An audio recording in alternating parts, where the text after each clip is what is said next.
আসসালামু আলাইকুম রহমতুল্লাহ বারাকাতুহ। প্রিয় বন্ধুরা, কেমন আছেন সবাই? আশা করছি আপনারা সবাই ভালো আছেন। আমি আল্লাহ পাকের অশেষ রহমতে ভালো আছি। আমার এই চ্যানেলে 34 নম্বর পর্বে আমি আপনাদের স্বাগত জানাচ্ছি। তাহলে পুতিফার কোথায়? আপনারা ইবাদতখানায় অপেক্ষা করুন, উনি এক্ষুনি আসছেন। আসুন আলী জনাব।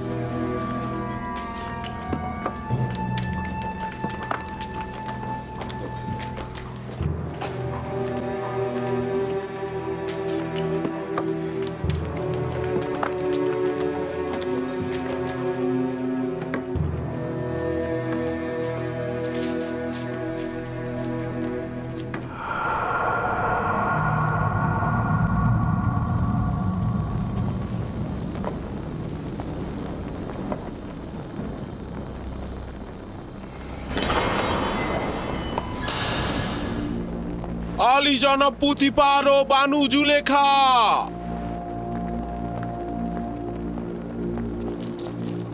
কি এমন হলো? মিশর দেশের শ্রেষ্ঠ খাদেম আজ্ঞামোহ আমার এই রাজমহলের ছোট্ট ইবাদতখানায় পা দিলেন। আমুন লজ্জিত। আমুন তার দুশ্মনের মোকাবেলায় অপমানিত হয়েছে। জুলেখা, তুমি আমুন খোদার ইলাহি এবং মিশরের সর্বশক্তিমান খোদার সহধর্মিনী। এটা কি ধরনের লজ্জা তুমি বহন করে নিয়ে এলে? কেন আমুনের সম্মান রক্ষা করলে না? আপনি এমন এক জওয়ানের প্রেমে পড়েছেন যে কিনা আমাদের আমুনের দুশ্মন, যে কিনা বারবার আমুন ও আমুনের খাদেমদের সাথে বিবাদে লিপ্ত হয়েছে। আপনি নিজের সন্তুষ্টির জন্য একজন ভিনদেশীর সঙ্গে, যার খোদার কোনো মালুম নেই, অচেনা এক খোদার মোকাবেলায় আপনি আমুনকে অপমান করছেন। ভাবতে পারছেন কি আমরা আমুনের খাদেমগণ এই লজ্জা আদৌ সহ্য করতে পারবো কিনা? আপনি যদি শুধুমাত্র মিশরের সেনাপতির সহধর্মিণী না হতেন, আপনাকে অবশ্যই কঠিন শাস্তি প্রদান করতাম।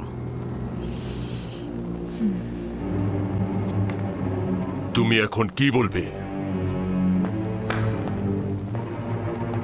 আসলে কি তোমার বলার মতো কিছু আছে? আমি আত্মপক্ষ সমর্থন করার সুযোগ চাইছি। জনাব অজ্ঞামোহর অনুমতি দেবেন? শুনছি, বলো। যদি আমাকে কিছুদিন সময় দেন, নিজেকে নির্দোষ প্রমাণিত করব। যে লাঞ্ছনা বয়ে নিয়ে এসেছো, কিভাবে পাক পবিত্র হবে? আসলে আমার উদ্দেশ্য হলো যারা অপমানের পালে হাওয়া দিচ্ছে তাদের মুখ চিরতরে বন্ধ করা। ঠিক আছে, দেখি তুমি কি করো। তুমি আমুনের সম্মান ধুলো লুটিয়েছ, সেটা তো আর কখনো ফিরিয়ে দেয়া যাবে না।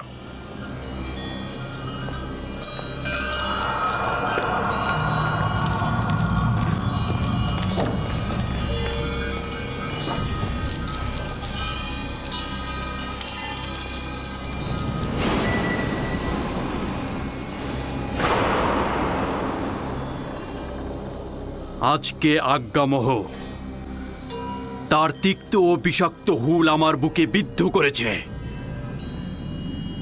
আজকে তুমি ওদের সুযোগ করে দিলে, নয়তো এক এক করে আমি ওদের সবার গর্দান কেটে ফেলতাম।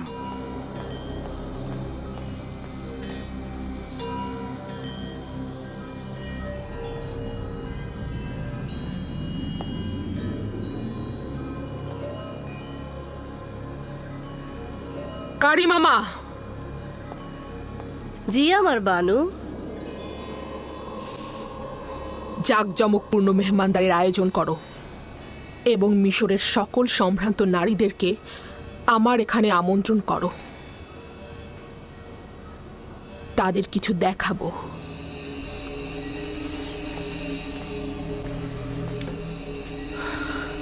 আমাকে তলব করেছিলেন, আমার জন্য কোনো আদেশ আছে?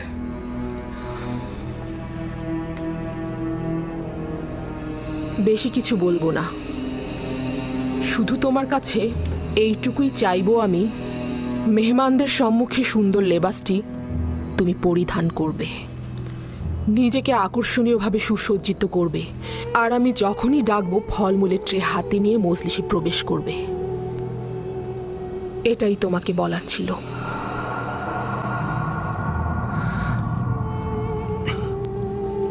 সমস্যা নেই, আপনার যেরূপ ইচ্ছা। তুমি এখন যেতে পারো।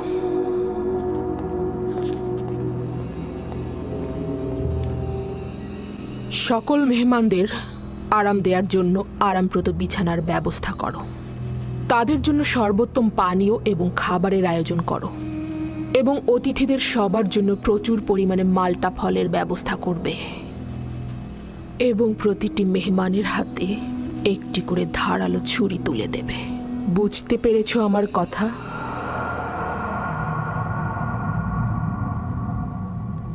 আলী জনাব পুতিফারের অনুমতি চাইছি। কি হয়েছে? কি চাও তুমি? আমি প্রমাণ করতে চাইছি আপনি যতটা খারাপ ভাবছেন ততটা নয়। এই সুযোগটি আমাকে দেবেন? তোমার নিজের গুনাহের গ্রহণযোগ্যতা প্রকাশ না করে চেষ্টা করো নিজের ভুল স্বীকার করতে এবং নিজেকে সংশোধন করতে। আপনার কাছে বেশি কিছু চাইছি না। অনুরোধ করছি যে আগামীকাল মেহমানখানার পেছনে কিছুক্ষণ দাঁড়িয়ে থাকবেন এবং সেখানে যা কিছু ঘটে তার সাক্ষী থাকবেন। বিষয়টা কি? আমি সিদ্ধান্ত নিয়েছি মিশরের নারীদের মধ্যে নিজের মর্যাদা পুনঃপ্রতিষ্ঠিত করব। আমার তাগাদ গ্রহণ করুন। ঠিক আছে, গ্রহণ করলাম।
আমি তো প্রথমে এই দাওয়াত একদমই কবুল করতে চাইনি। জুলেখায় মজলিসে হাজির হলে সে নিজেই অপ্রস্তুত হবে, কারণ সে তার লজ্জা বয়ে বেড়াচ্ছে। কিন্তু আমার স্বামী পদিয়ামুন অনেকটা জোর করেই আমাকে এখানে পাঠালেন। আমারও খুব একটা আগ্রহ ছিল না, কিন্তু কৌতূহল আমাকে প্রলুব্ধ করেছে। আমার দিল খুব চাইছে যে ঘটনাটা ঘটেছে সেটা পুরোটা জানা।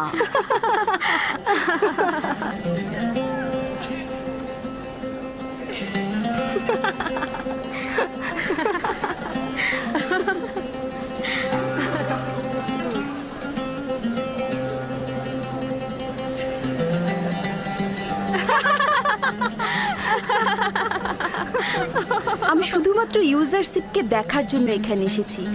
আমি দেখতে চেয়েছিলাম জুলেখাকে এইভাবে আসক্ত করেছে সে কে। কোথা থেকে জানলে ইউজারশিপ এই মেহমানখানায় আসবে?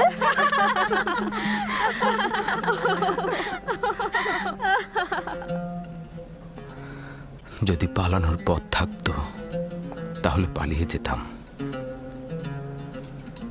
এই শয়তানের মজলিসে হাজির হওয়া আমার জন্য নিদারুণ যন্ত্রণার।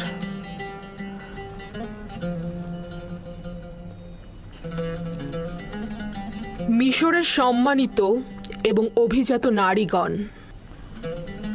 আজকের মেহমানদারিতে আপনাদের হাতের ধারালো চাকু এবং মাল্টা ফল আমাদের মধ্যে রায় দেবে। আপনাদের কাছে তাগাদ করছি যখন আমি ইশারা করব মালটা কাটা শুরু করবেন।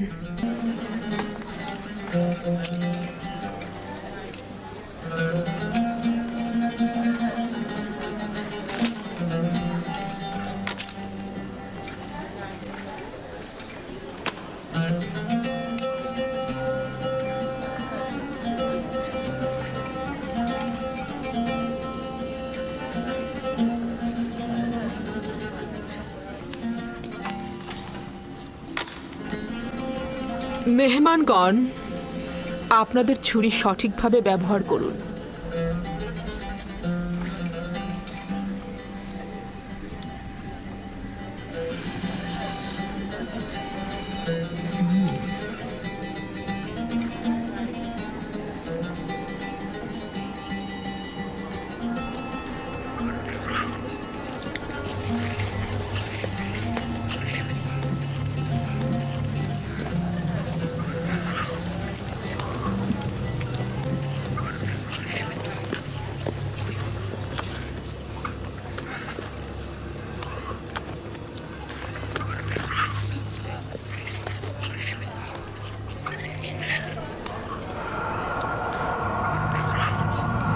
ইউজার সেফ, প্রবেশ কর। সত্যি তো, সে দারুণ সুদর্শন। তার থেকে সুদর্শন পুরুষ আমি আর দেখিনি।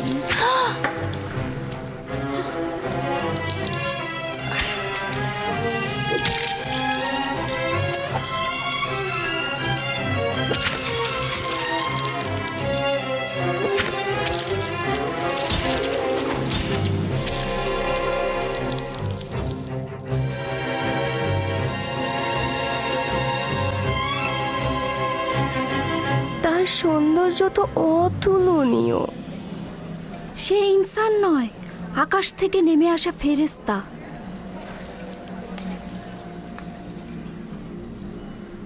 এমন একজন গোলামের সাথেই মিলিত হতে চেয়েছিলাম।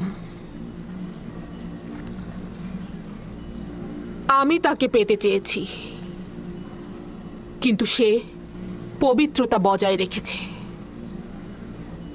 আপনারা তাকে একদিন দেখেই এই রকম লাগাম ছাড়া হয়ে গেছেন, কিন্তু আমি তাকে প্রতিটা দিন দেখছি। প্রতিদিন আমার সামনে নিজেকে প্রদর্শন করেছে, আমি শুধু দেখেছি। যদি আপনারা আমার জায়গায় থাকতেন, আপনারা কি করতেন? বোধহয় সে একজন ফেরেশতা যে জমিনে নাজিল হয়েছে। ও সম্ভবত আসমানি নূরের একটা নমুনা, যে জমিনকে আলোকিত করেছে। যেন আসমানের একটি সত্তা জমিনে নেমে এসেছে, অসাধারণ রূপবান। সে মানব পোশাক পরিধান করেছে। সে একজন প্রভু, যেন আদিম কুল থেকে ইবাদত করে জমিনে এসেছে। খোদার কসম, ইউজারসিফের উপর জুলেখার হক রয়েছে। ইউজারসিফ তার সাধারণ কোনো মানুষ নয়। ইউজারসিফ আসলেই সুদর্শন, তাকে যে কেউ চাইবে। এগুলো সব অনর্থক কথা। সেও একজন মানুষ, আমাদেরই মতো। এখন আপনাদের কাছে আমার প্রশ্ন, এমন একজন ফেরেশতার মতো সত্তার জন্য তিরস্কার শোনা কি ভুল আমার? আমাকে কি আবারও তিরস্কার করবেন এবং পথভ্রষ্ট বলবেন? না, স্বীকার করে নিচ্ছি যে আপনি অপারগ। আমাদের মিশরীয় নারীদের এই গুজব রটানোটা ভুল ছিল। আমি এটাই প্রমাণ করতে চেয়েছিলাম। খোদাবান্দ, সকল গুনাহগারকে হেদায়েত দান করো, আর আমাকে এই সব শয়তানের হাত থেকে রক্ষা করো। আজকের মেহমানদারির এটাই উদ্দেশ্য। আপনারা যেতে পারেন।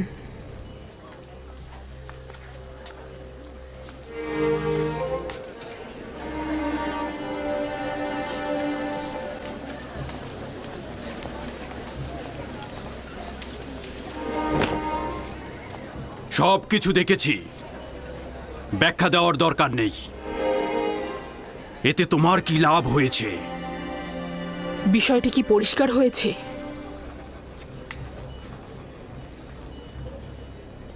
পুরোপুরি খোলাসা হয়েছে।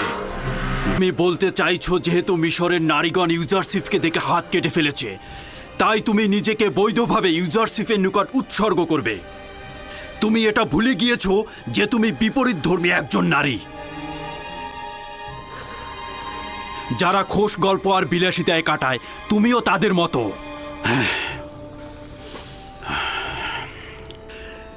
কেন তুমি নিজেকে পবিত্র নারীদের সঙ্গে তুলনা করছো না?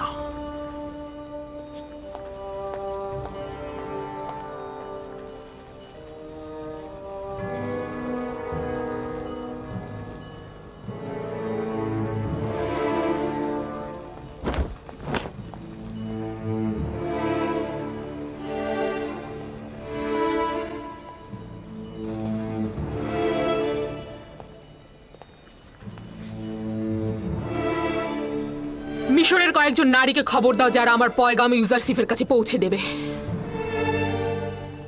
বানু, এই ঘটনা এখানে শেষ করে দেয়া যায় না? আমরা এটার ভবিষ্যৎ নিয়ে শঙ্কিত আর জনাব পুতিফারের সম্মান নিয়ে চিন্তিত। পণ্ডিতি করার জন্য তোমাদের ডাকা হয়নি। যেভাবেই পারো আমার পয়গাম ইউজারশিপের নিকট পৌঁছে দাও। তাকে বলবে হয় সে আমার সকল চাহিদার সামনে বশ্যতা স্বীকার করবে, না হয় তাকে বেরি পরিয়ে জেলখানায় প্রেরণ করা হবে। এখন কোনো বাধা নেই, যেহেতু নিজের লজ্জা শরম সব ছিন্ন করেছি।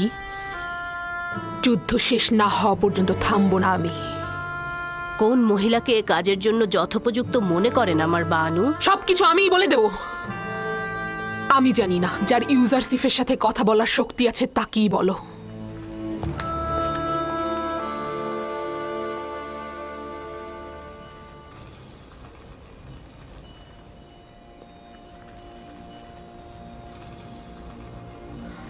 হে পরওয়ারদিগার, যদি এই নারীদের ধোঁকা থেকে আমাকে রক্ষা না করো, যদি তাদের কপটতা করাই আমার কাজ হয়, তাহলে আমি ক্ষতিগ্রস্ত হব। জুলেখা তোমাকে গোলাম হিসেবে কিনেছে। হ্যাঁ, বছরের পর বছর তোমাকে অর্থ করি প্রতিপত্তি দিয়ে লালন পালন করেছে। তার অধিকার রয়েছে তোমাকে পাবার, আর না হলে তোমাকে জেলখানায় যেতে হবে। এটা এক বাক্যে বিশ্বাস করে নিন যে আমি কখনোই জেলখানার ভয় করি না। যদি তার ইচ্ছায় সহমত হই, খোদা তাআলার হকের সাথে বিরোধিতা করা হবে। খুব ভালো, তাহলে আমাদের দুজনের মধ্যে থেকে একজনকে নিজের করে নাও। আমরাও জুলেখার চেয়ে কোনো অংশে কম যাব না। ভাবছি তোমরা কতটা নির্লজ্জ। যেখানে বানু জুলেখা গোলামের উপর মালিকানা ও নিয়ামতে হক রাখে, তবুও তার গুনাহ কাজে একমত হচ্ছে না, সেখানে তোমাদের মতো নির্লজ্জের কাছে আনুগত্য পোষণ করব? আপনার মেহেরবান চেহারায় মেহেরবান অন্তরের নিশান রয়েছে। নিজের প্রেমকে কষ্ট দেওয়া মহৎ ব্যক্তির উদাহরণ নয়। যদি আবারও তোমার বাতিল তাগাদ পুনরাবৃত্তি করো, তাহলে তোমাদের সাথে আদব ও সম্মানের পরিবর্তে তিরস্কারের ভাষায় কথা বলবো। আপনি হয়তো বুঝতেই পারছেন না আপনি নিজেকে সব ধরনের শাস্তির জন্য প্রস্তুত করছেন। আপনি এটুকু জেনে রাখুন যে আপনাকে আমি ছেড়ে দিচ্ছি না। আমার হাত আপনার ওপর থেকে তুলে নেব না। হয় আপনি আমার অথবা জুলেখার হবেন, নয়তো আপনাকে কারাগারে যেতে হবে। এটা বানুর পক্ষ থেকে। নবুয়াতের পোশাকের আবৃত্তে কেউ ধোঁকাবাজি বা ভণ্ডামির বেড়া জালে বা কামনায় প্রকৃত ইবাদতকারী প্রতারণায় পড়ে না। উঁচু আকাশে উড়ন্ত সৌভাগ্যের হোমা পাখি তার নিজস্ব শক্তিতেই আকাশের সঙ্গে যুক্ত থাকে, বাজ পাখির চিন্তায় বন্দি থাকে না। দরুদ আলী জনাব ইউজারশিপ। কখনোই আমাকে তাজিম করবে না মেনিসাবু। আমি তাজিম করতে করতে একেবারেই অভ্যস্ত হয়ে গেছি। আলী জনাব ছোটবেলাতেই আমাকে শিক্ষা দেওয়া হয়েছে যে বড়দের তাজিম করতে হবে। এই মহান ব্যক্তিরা তাজিম পছন্দ করলে বা উপযুক্ত হলেও আমার জন্য নয়, শুধুমাত্র তিনিই তাজিমের উপযুক্ত। তুমি কি চাও?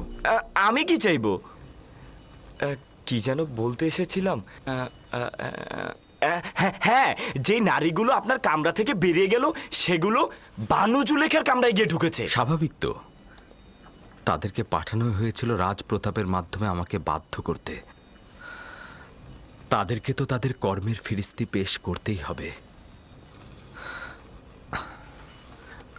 আচ্ছা মেনিসাবু, বলো তো, তুমি কি জানো এই রুমালগুলো কিসের জন্য?